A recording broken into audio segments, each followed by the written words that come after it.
We basically had no plan and no idea where we were going, but we knew we were heading east.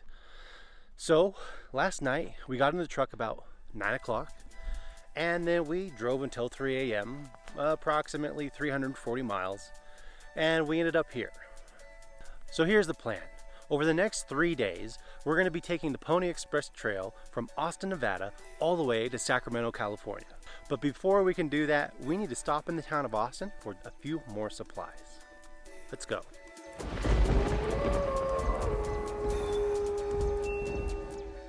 On the first day we woke up, a chill was in the air, but we were all so excited to go.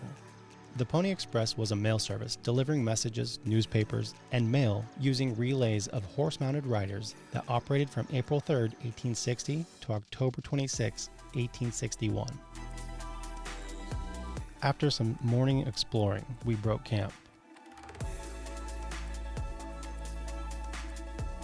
We needed just a few more supplies and to top off the fuel tanks before we hit the trail.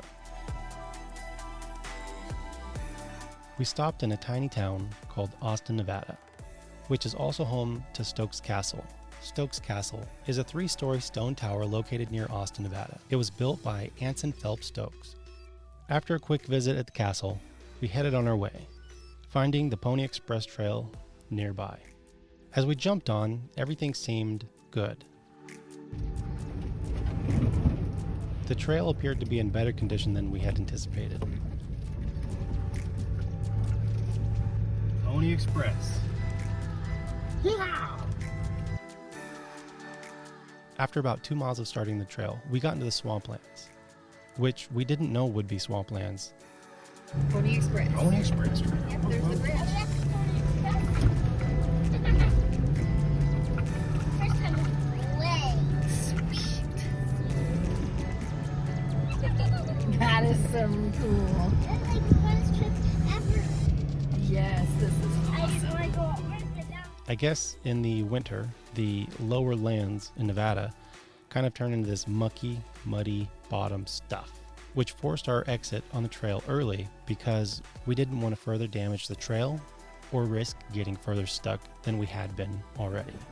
Fortunately, the exit point for us was right near the exit point of the original trail itself, where it crosses the highway. The Pony Express was of great financial importance to the U.S. during its 18 months of operation.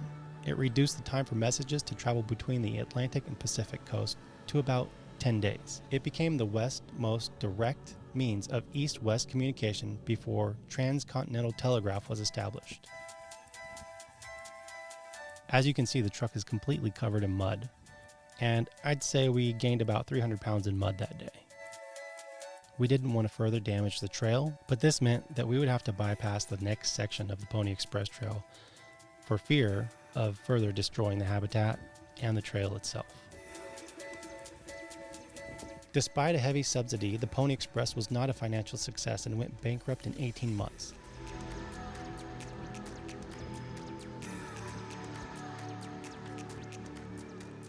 A few miles down the road, once we got into the mountains, we noticed that the land was much drier. So we picked up back on the trail. We headed back out to the Pony Express start point from the mountain area and took it all the way into Cold Springs. And once we were in Cold Springs, we noticed that the trail went back down into the marshland. So we also had to bypass that again.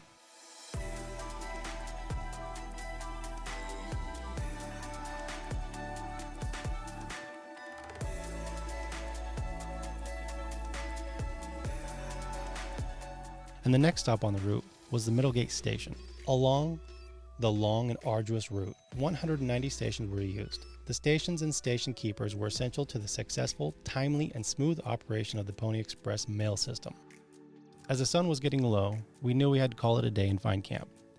Camp wasn't too far away from Middlegate Station, and it ended up being one of the most difficult nights on the trail because the wind was howling and shaking the camper and the truck vigorously through the whole night.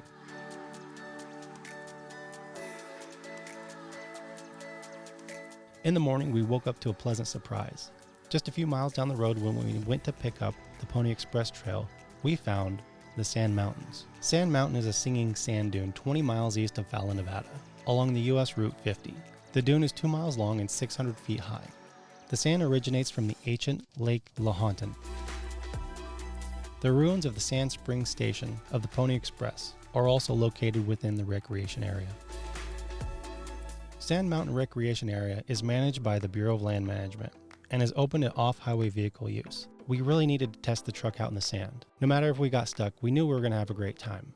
And that sand adventure ended up being one of the major highlights of the entire trip.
After the sand expedition, we knew we had to get back to civilization to fuel up because going through the mud on the previous day really ate into our fuel resources.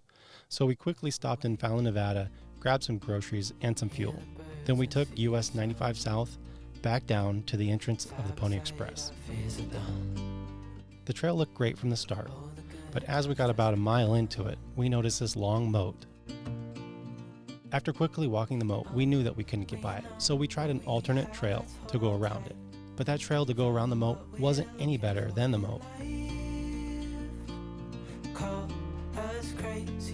We were stuck all the way up to our frame rails. After copious hours of digging and digging,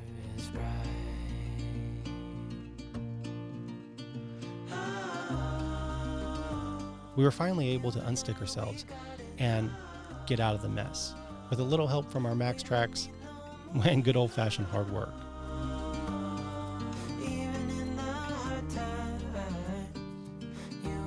Unfortunately, the escape from that section never got filmed.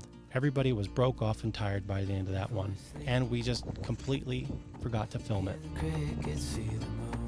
When replaced by the telegraph, the Pony Express quickly became romanticized and became part of the lore of the American West. Its reliance on the ability and endurance of individual young, hardy riders and fast horses was seen as evidence of rugged American individualism as the frontier times.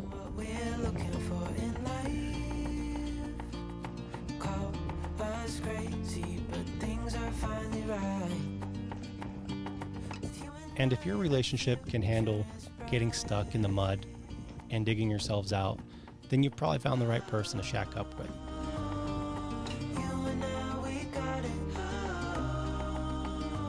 After taking a quick detour, we quickly got back on the trail.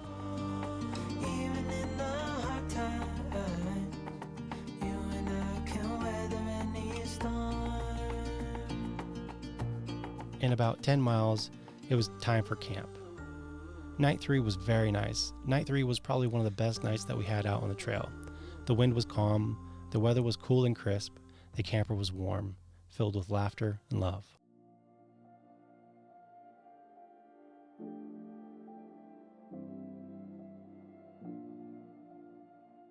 On the third day, we traveled the most miles that we had traveled thus far.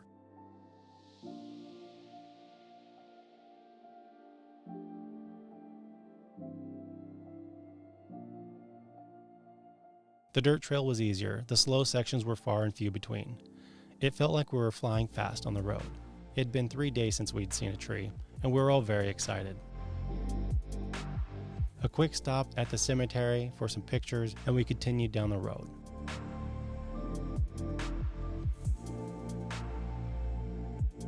By the time we got to the Carson Trail in Dayton, Nevada, we had realized that our adventure of wild camping on the Pony Express was nearly over, because from here on out, it all looked like concrete jungle. The last little bit of wild we saw were these magnificent wild horses. As we came down the road into Carson City, we fueled up, looked at our map again, and we knew that crossing the Sierra Nevada range on the original Pony Express trail would be impossible because of snowpack. So we decided to call it and head on home. But while on the way home, we still had to try to get stuck at least once in the snow.